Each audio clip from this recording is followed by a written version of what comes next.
Hello everyone, I'm going to show you how to set Monday as the first day of the week on the Google Calendar.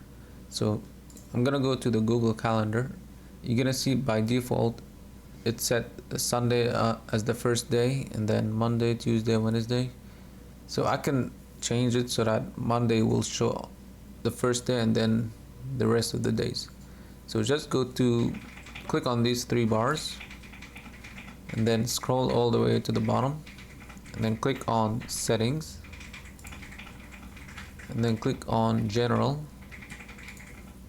and then start of the day, just click on it and change it to Monday, and that's pretty much it. So now it's gonna show Monday as the first day, and then Tuesday, Wednesday, Thursday, Friday. It's gonna be much more cleaner because now it shows like the weekdays and then the weekends.